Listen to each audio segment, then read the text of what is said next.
Bonjour à toutes et à tous et bienvenue dans ce nouvel épisode de Devenir infirmière scolaire. Aujourd'hui, on va parler révision et pas n'importe lesquelles, celle pour le concours d'infirmière scolaire. On le sait, préparer ce type de concours peut être intimidant, mais une bonne organisation et un programme de révision adapté vont vous permettre d'aborder chaque étape avec sérénité. Alors branchez l'imprimante, prenez un stylo et préparez-vous à trouver plein d'outils pratiques pour vous accompagner.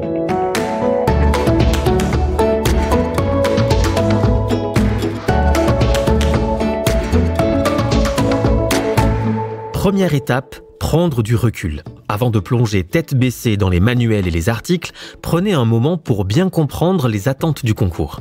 Quels sont les thèmes prioritaires? Quelles sont les compétences que le jury va évaluer? En ciblant vos révisions, vous évitez de prendre le risque de vous éparpiller. Ensuite, place à la planification. Pour éviter la panique, établissez un plan de révision réaliste. Sortez un calendrier et commencez par répartir les différentes thématiques sur plusieurs semaines. Fixez-vous des objectifs à votre rythme. Cela peut être un point mensuel, hebdomadaire ou même quotidien, tant que c'est adapté à votre emploi du temps. Et surtout, pensez à prévoir des objectifs intermédiaires. Ces petites étapes réalistes vous garderont motivé. Et pour organiser vos révisions et suivre vos progrès, je vous invite à télécharger gratuitement notre carnet de suivi concours sur notre site. C'est un outil pratique pour visualiser où vous en êtes dans votre préparation. Il est pensé pour vous guider tout au long de votre parcours, sans stress. Le lien est dans la description qui suit. Passons maintenant aux textes essentiels. Le jury attend de vous une bonne maîtrise des textes législatifs et réglementaires. Voici les premiers documents dans lesquels je vous conseille de plonger pour commencer. Le bulletin officiel hors série numéro 1 du 6 janvier 2000 qui présente le protocole national sur l'organisation des soins et des urgences à l'éducation nationale. La circulaire numéro 2015-119 du 10 novembre 2015 qui détaille les missions des infirmiers et infirmières de l'éducation nationale. L'arrêté du 3 novembre 2015 qui précise le contenu des visites médicales et des dépistages.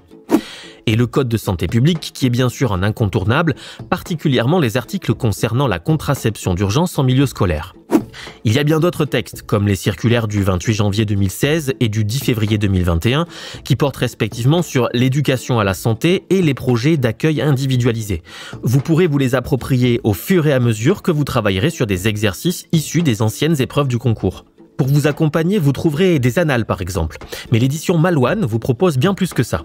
Un livret complet de révision avec des sujets déjà sortis et des inédits classés par thématique. Pour chacun des sujets, les auteurs ont listé des éléments de réponse s'appuyant sur les textes, à retrouver en description.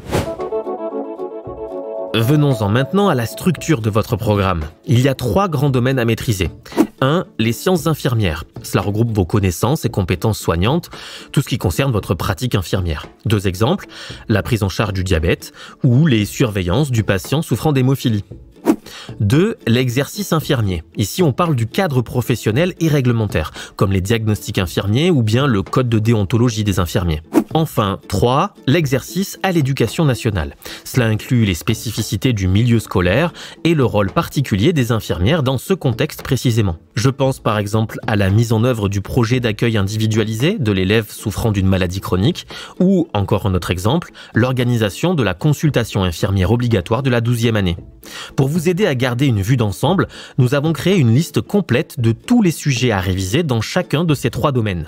Vous pourrez utiliser des jauges de progression à colorier en fonction de vos connaissances. C'est une excellente façon de visualiser vos avancées, thématique par thématique.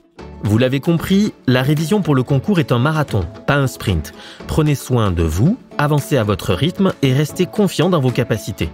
On se retrouve dans le prochain épisode pour parler plus en détail de ce qu'il faut maîtriser en sciences infirmières. En attendant, courage et bonne révision. Merci de m'avoir écouté et à très vite à l'infirmerie.